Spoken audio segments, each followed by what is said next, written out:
مدارس کی انتظامیہ اور مدرسین کی ہمیشہ یہ کوشش ہوتی ہے کہ طلباء تک زیادہ سے زیادہ اور بہتر انداز میں ان کی تربیت کی جائے اور تعلیم ان کو دی جائے، لیکن ظاہر بات ہے کہ ہر آدمی کا انداز مختلف ہوتا ہے۔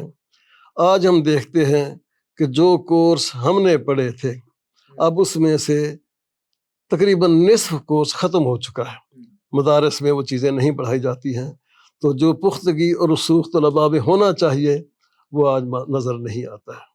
مثلا صرف کی اور نحو کی بہت زیادہ کمزوری اور کمی محسوس ہوتی ہے۔ طلباء چوتھے، پانچویں، چھٹے سال تک بھی پہنچ جاتے ہیں لیکن انہیں پہلے سال کی بھی گرامر نہیں آتی ہے، اور عبارت اور اس کی کمزوری کی وجہ یہ بھی ہے کہ پہلے ہی سال میں ہم دیکھتے اکثر مدارس میں بلوغ المرام یا عمدۃ الاحکام پہلے سال میں پڑھانا شروع کر دیتے ہیں، جبکہ طالب علم نے نہ صرف پڑھی ہوتی ہے نہ نحو پڑھی ہوتی ہے۔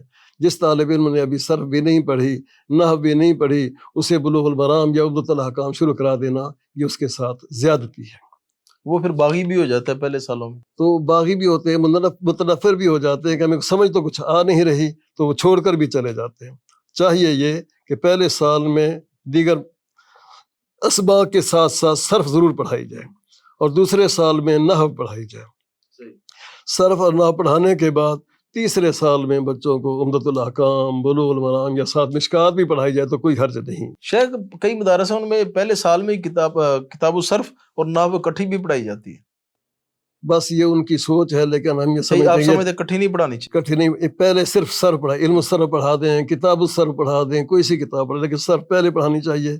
دیکھیں نحو کی بہت سی اصطلاحات ایسی ہیں جو صرف پڑھی ہو تو تب سمجھ آئیں گی، اس لیے پہلے سال میں صرف صرف اور ساتھ دیگر اسباق پڑھائے جائیں، ترجمہ وغیرہ پڑھایا جائے، دوسرے سال میں نحو اور ساتھ دوسرے اسباق پڑھائے جائیں، پھر اس کے بعد بے شک عربی کتابیں ہوں۔